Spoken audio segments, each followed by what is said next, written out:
Assalamu alaikum everyone. How are you all? I hope every one of you is fine.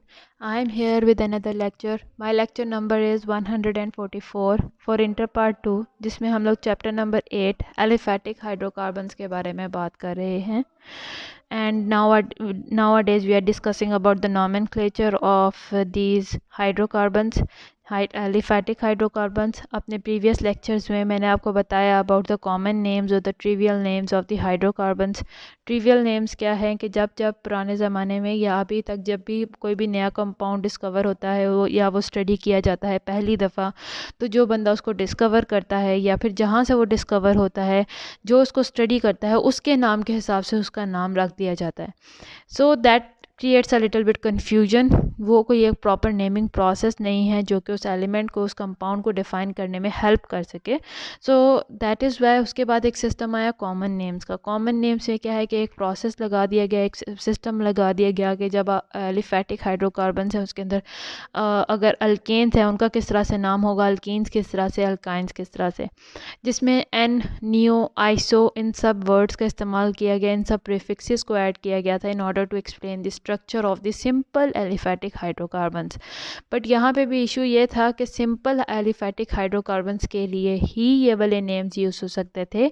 But aliphatic hydrocarbons are not that simple. There are more complex compounds than simple compounds.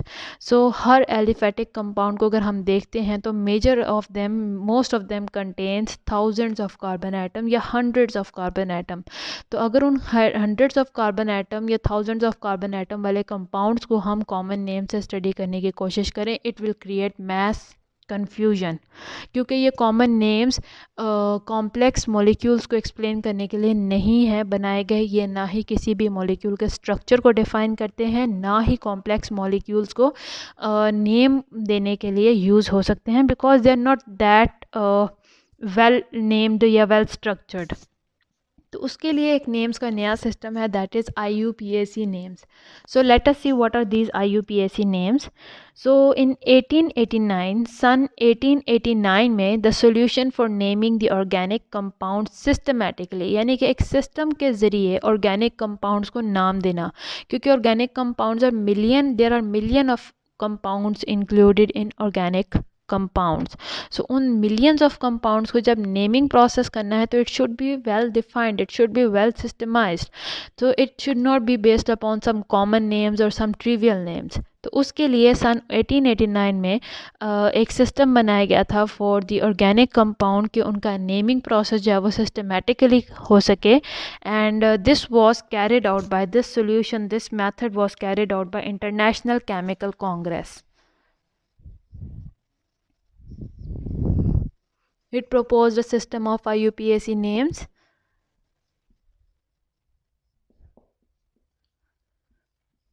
This was a committee to study about the structure of the organic compound, and a report was accepted in 1892 in Geneva, but it was found to be incomplete. इन पूरे जो international chemical Congress है उन्होंने एक system define किया था कि organic compounds का जो नेमिंग प्रोसेस है वो इस तरह के फॉलोइंग रूल्स के हिसाब से होना चाहिए. बट जो रिपोर्ट आई थी जिनेवा में 1892 में, after 3 years it was found to be incomplete, so it was not accepted at that time. Then in 1930 International Union of Chemistry gave a modified report. There was another organization, that is International Union of Chemistry. उसने फिर एक दोबारा से modified report पेश की थी in order to explain the naming process, in order to set the rules and regulations for naming process of the organic compounds. और वो जो modified report थी, it was also referred as Lige rules. उस पूरी report को lies rules भी कहा जाता है. लाइज रूल्स मीन जिसके अंदर पूरे रूल्स डिफ़ाइन किए गए हैं कि जब आप किसी भी ऑर्गेनिक कंपाउंड को नेम देंगे तो इन सेट ऑफ रूल्स को फॉलो करना ज़रूरी है, otherwise that name will not be accepted as an IUPAC term. So this report was further modified. ये जो रिपोर्ट आई थी 1930 में international union of chemistry IUC से, उसको फर्दर जैसे जैसे वक्त गुजरता जा रहा था उसको दोबारा से से मॉडिफाई किया था by the international union of pure and applied chemistry, international union of pure and applied chemistry.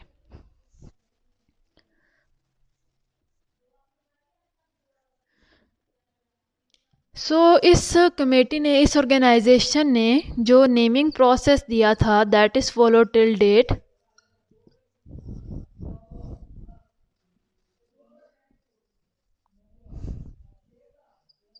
Pure and applied chemistry.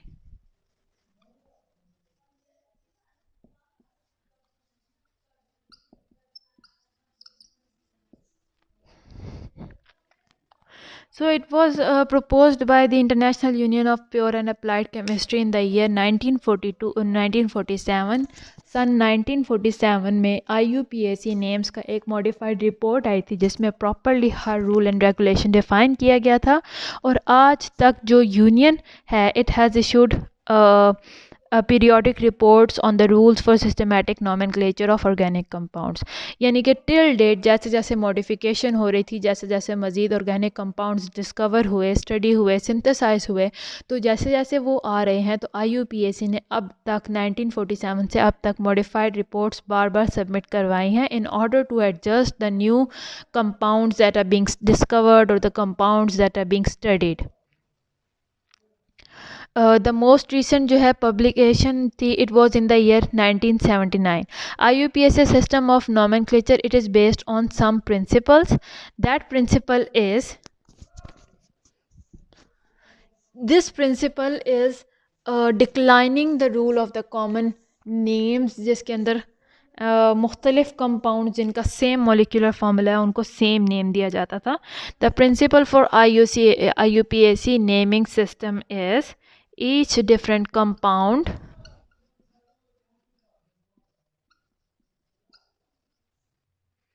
should have a different name।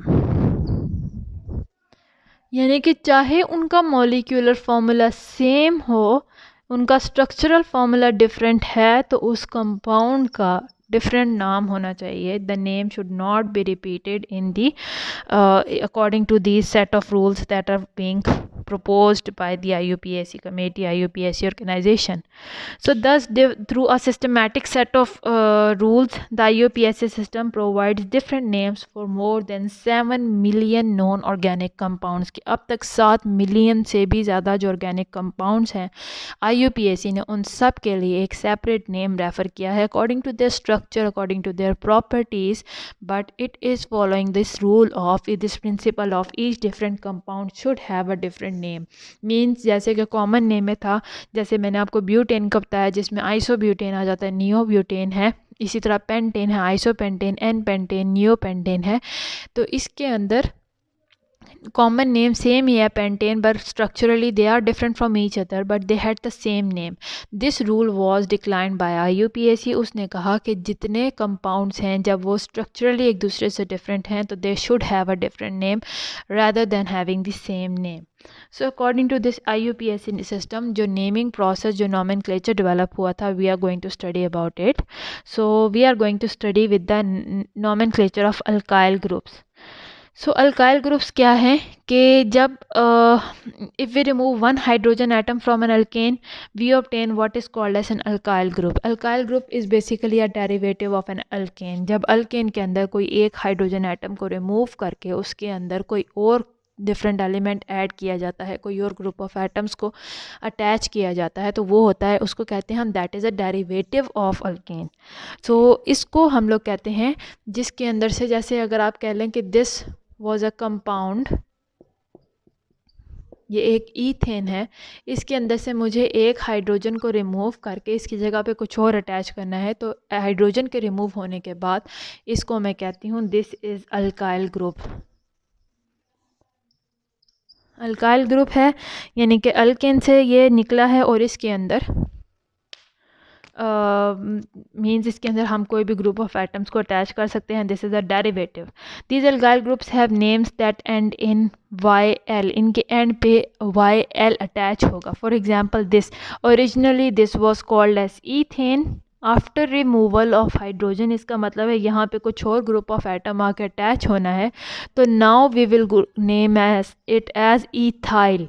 Ethyl group, ethyl है, इथेन से निकला है, जहाँ पे ए एन ई को हटा के Y L को अटैच कर दिया गया है। When the alkane is unbranch, जब ये अल्केन अनब्रांच है तो हाइड्रोजन एटम, अगर हम यहाँ पे बात करें अल्केन ग्रुप की जो कि अनब्रांच्ड है, अनब्रांच्ड मीन्स उसके अंदर कोई भी एटम्स एक दूसरे के साथ स्ट्रेट चेन के अलावा अटैच नहीं है। All the carbon atoms are attach to each other in the form of straight chain, जैसे कि आप यहाँ पे देखें, या फिर अगर हम हायर कंपाउंड्स में देखते हैं जहाँ पे तमाम के तमाम कार्बन एटम स्ट्रेट चेन में अटैच हों। So here we will remove the hydrogen atom that is at the end of this chain. हम मिडल से हाइड्रोजन एटम को रिमूव नहीं करते हैं। बेसिकली जब भी इस तरह से अल्काइल बनाया जाता है, alkyl group from an alkane, तो the terminal hydrogen is removed from the group और the names are straightforward. हम लोग उसके बाद जो हमारा स्टार्टिंग कंपाउंड होगा, जो स्टार्टिंग अल्केन होगा, हम उसके हिसाब से अल्काइल ग्रुप का नेम देंगे। फॉर एग्जांपल अगर मीथेन है, मीथेन का हम हाइड्रोजन रिमूव करने के बाद we will call it as methyl group. So if we have a look at the structure, if this is the structure of methane, यानी कि CH4, there are totally 4 hydrogen atoms, 1 hydrogen atom is removed, now it is called as a methyl group starting from methane। Methane से methyl group निकला है। इसी तरह ethane के मैंने आपको एग्जांपल दी है। सिमिलरली अगर प्रोपेन की बात करते हैं जिसके अंदर 3 कार्बन एटम्स हैं, तो we are going to take away this last hydrogen atom that is at the end of the chain, यानी आप यहाँ से ले सकते हैं या यहाँ से ले सकते हैं, not from the middle of the chain. तो बेसिकली ये प्रोपेन था, अल्केन के हिसाब से ये प्रोपेन था। अब इसको प्रोपाइल का नाम देते हैं और इसकी एब्रीवेशन जो है PR, इनकी एब्रीवेशंस होती हैं। सिमिलरली ब्यूटेन है, ब्यूटेन जो स्ट्रेट फॉर्म में था उसे हम एन ब्यूटेन कहते हैं। एन ब्यूटेन के अंदर से जब हाइड्रोजन एटम को एंड पे रिमूव किया जाता है तो it is called as n butyl. और इसी तरह से इनकी एब्रीवेशंस हैं टू नो दैम, यानी एब्रीवेशन क्या है, जब ये मिथाइल ग्रुप किसी और ग्रुप के साथ अटैच होगा तो किस तरह से हम इनको एब्रीवेट करेंगे, किस तरह से हम बताएंगे कि यहाँ पे मिथाइल ग्रुप के साथ आके कोई और डिफरेंट ग्रुप आके अटैच हुआ है या डिफरेंट ग्रुप ऑफ एटम्स आके अटैच हुए हैं। So in the next lecture we are going to start with the proper nomenclature process of alkanes, के किस तरह से alkanes का हम नेमिंग प्रोसेस कर सकते हैं। So उम्मीद है आपको यहाँ तक आज के लेक्चर की समझ आई हो। If you have any confusion till here, you can tell me in the comment section. I am here to help you out and see you soon in my next video. Till then, Allah Hafiz.